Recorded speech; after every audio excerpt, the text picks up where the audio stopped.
Parler, c'est l'un des comportements humains les plus complexes qui soient. Quand on parle, on fait bouger nos articulateurs orofaciaux, la langue, les lèvres, la mâchoire par exemple, et ces mouvements ont des conséquences sensorielles. On entend le son qu'on perçoit, on ressent les contacts de notre langue au palais, les positions de nos articulateurs dans notre bouche. Un autre sens qui est très important pour la parole, c'est la vision. Même si on ne voit pas notre propre bouche quand on parle, on voit les formes des lèvres sur le visage de nos interlocuteurs. Et notre cerveau se sert de toutes ces informations-là, ce qu'il ressent du mouvement, ce qu'il entend, ce qu'il voit et ce qu'il ressent des positions de ses articulateurs pour contrôler les sons de la parole, que ce soit lorsqu'on apprend à parler ou à l'âge adulte. Au laboratoire de phonétique, on se pose essentiellement deux grandes questions. D'abord, comment est-ce qu'on coordonne finement nos articulateurs orofaciaux, la langue, les lèvres, la mâchoire par exemple, pour produire les sons de notre langue? Deuxièmement, quel rôle jouent nos sens, l'audition, la vision, la proprioception, pour contrôler les sons qu'on produit? On aborde ces questions chez l'enfant et l'adulte, ensuite chez des populations qui ont des troubles de production de la parole ou des privations sensorielles, et on utilise différentes techniques pour les aborder. Quand l'enfant grandit, ses capacités cognitives s'améliorent et son cerveau devient plus spécialisé pour contrôler les muscles de sa langue, de ses lèvres et de sa mâchoire, par exemple. Mais ce ne sont pas les seuls changements qui s'opèrent. Son conduit vocal s'allonge et les cavités à l'intérieur de sa bouche et de son pharynx changent considérablement de forme. De la même façon, ses capacités de perception s'améliorent. Il entend mieux, il perçoit mieux les formes et il est plus en mesure d'associer ces différentes informations entre elles. En fait, c'est tout un défi de parler quand on est un enfant. Pour s'aider dans cette aventure, il se sert de toutes les informations qu'il perçoit, les sons qu'il entend quand il parle et lorsque les autres parlent, la forme des lèvres qu'il voit sur le visage des autres, le contact de sa langue au palais qu'il ressent quand il parle.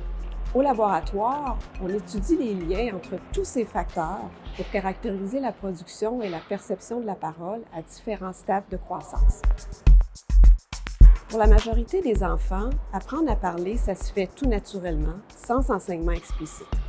Mais pour d'autres, c'est beaucoup plus compliqué. Certains peuvent avoir des difficultés de production de certains sons seulement. Pour d'autres, ça peut être des difficultés plus importantes qui sont liées à des troubles neuromusculaires, par exemple. Chez d'autres enfants encore, certains sons peuvent être moins bien produits ou moins bien perçus en raison de privations sensorielles, la cécité, la surdité, par exemple. Ces troubles peuvent persister jusqu'à l'âge adulte ou ils peuvent apparaître même à l'âge adulte.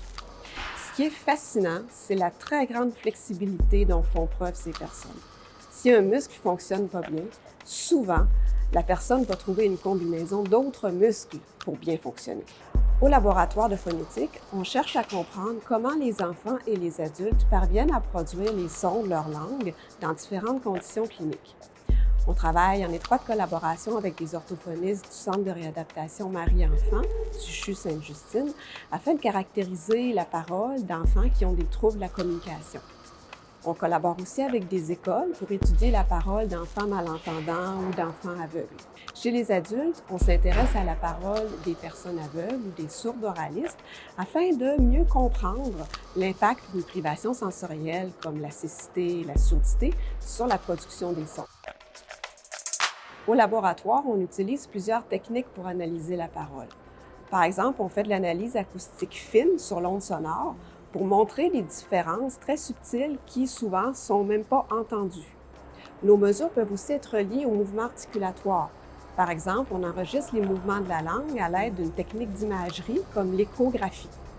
L'échographie peut être combinée à une technique de capture de mouvement par caméra infrarouge, l'optotrack ici, qui nous permet de mesurer les mouvements des lèvres et de la mâchoire en combinaison avec l'échographie, souvent pour la langue.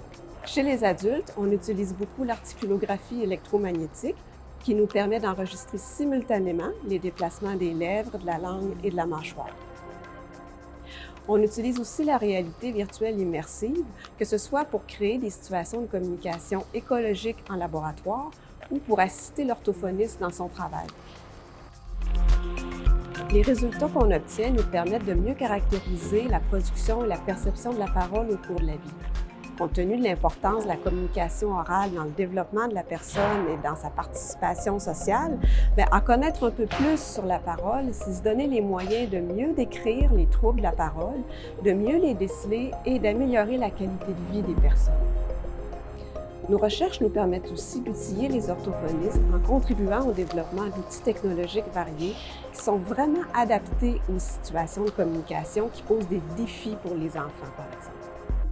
En somme, la phonétique, c'est une science humaine qui fait partie de la linguistique, qui intègre les nouvelles technologies et qui a des retombées concrètes dans la vie des gens.